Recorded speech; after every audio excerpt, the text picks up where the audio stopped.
The key to my life is I love live music. And you just can't duplicate it. You can't duplicate the connection, the vibe, the passion, the energy of live music.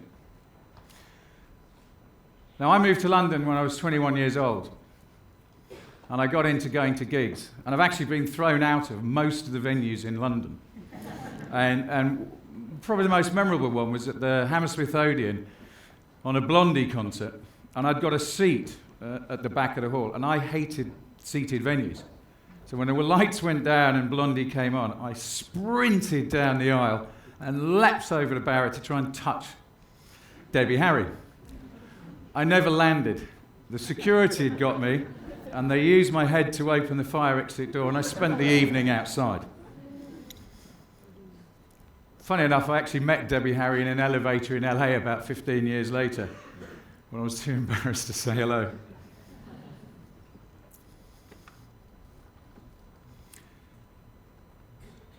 As luck would have it, a friend of mine said, "Come and check this building out in South London." And I walked into the Brixton Academy, and I just fell in love. It had this amazing domed entrance, which he then went into this beautiful Art Deco foyer with these sweeping staircases, marble floors, and these upside-down kind of wedding cake lights.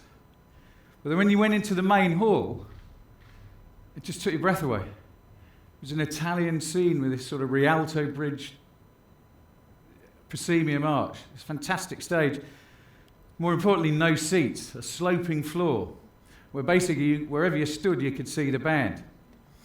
And from that very moment, I thought to myself, I dreamt I could turn this into the best music venue in town. The only problem was I was 23 years old and I'd never worked in the music business. I had no experience. Lots of enthusiasm. It belonged to a brewery, so I rang up this brewery to inquire, and I could tell when they took the call, they go, "We got someone interested in Brixton." And so when I walked in the meeting with these suited guys in their big office, they visibly melted. They went, "He's a kid. He's a kid."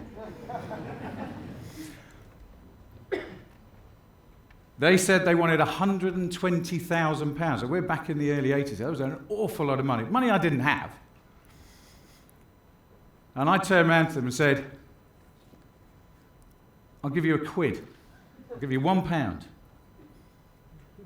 But I'll sell you beer exclusively for the next 10 years. And that's how I came to buy the Brixton Academy for £1.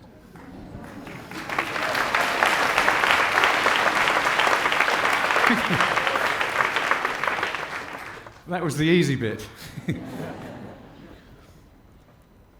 Now, for those who were around in Brixton in the early 80s, this was an area which was pretty dangerous. And if you believe the media, it was just after the Brixton riots, if you believe the media, this was a murder mile, the most dangerous place in Britain. A higher murder rate than Precinct 64 in the Bronx.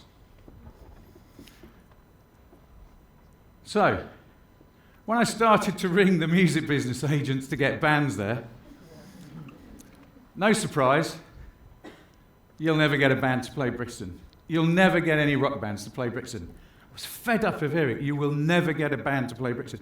Even the R&B agents were saying, it's too rough for our audience.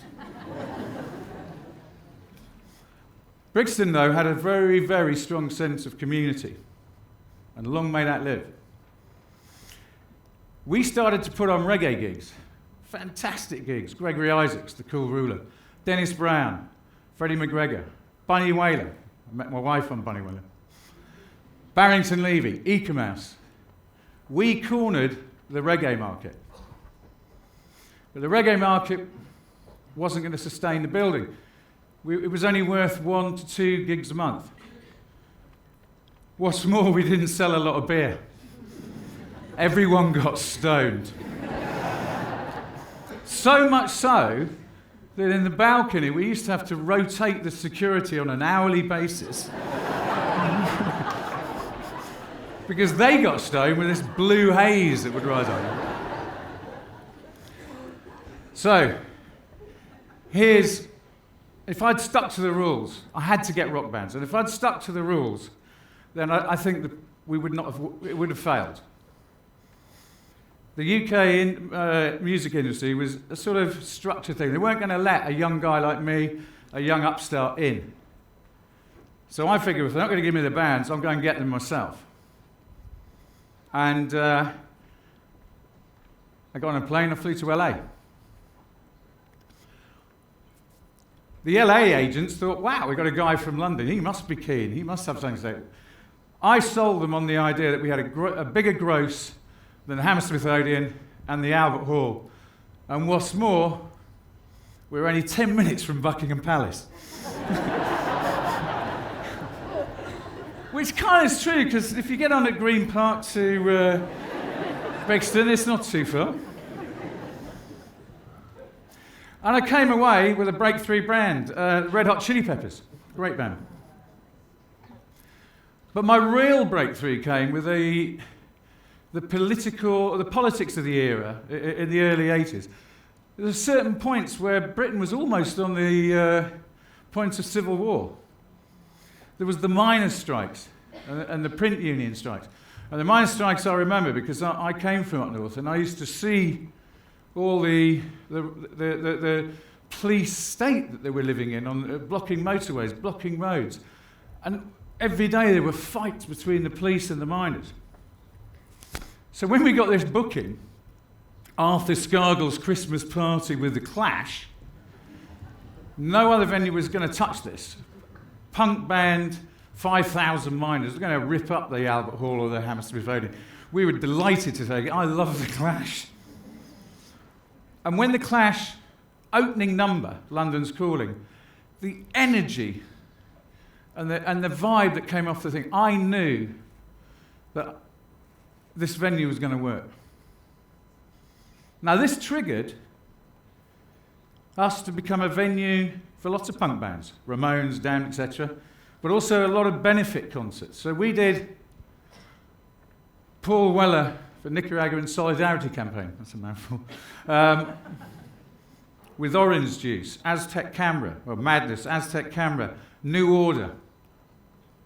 We even did the Smiths' last concert for an Artist Against Apartheid gig.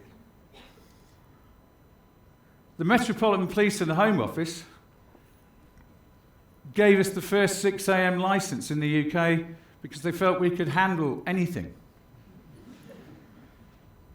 One of the best gigs, I think, though, was Public Enemy, hosted by Willie Mandela, guest speaker Jesse Jackson. He gave the most amazing speech. It's unforgettable.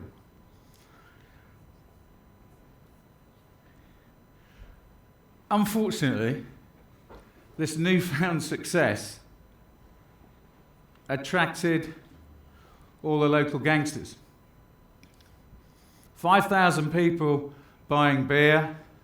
Brewery were happy. We actually went on to sell over 7 million pints in that 10-year period.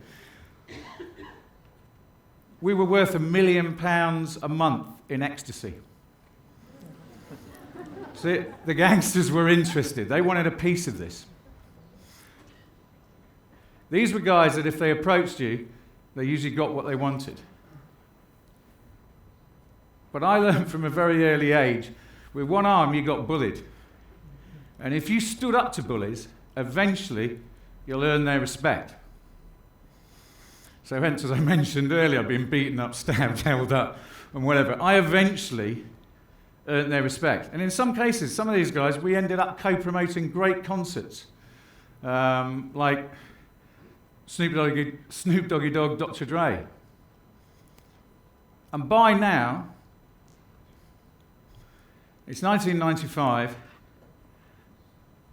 and that was my final year. And in the first 6 months, we did multiple nights of James Brown, secret gig with the Rolling Stones, Bruce Springsteen. A run with Bob Dylan and special guests, Diana Ross, David Bowie. The agents were ringing me.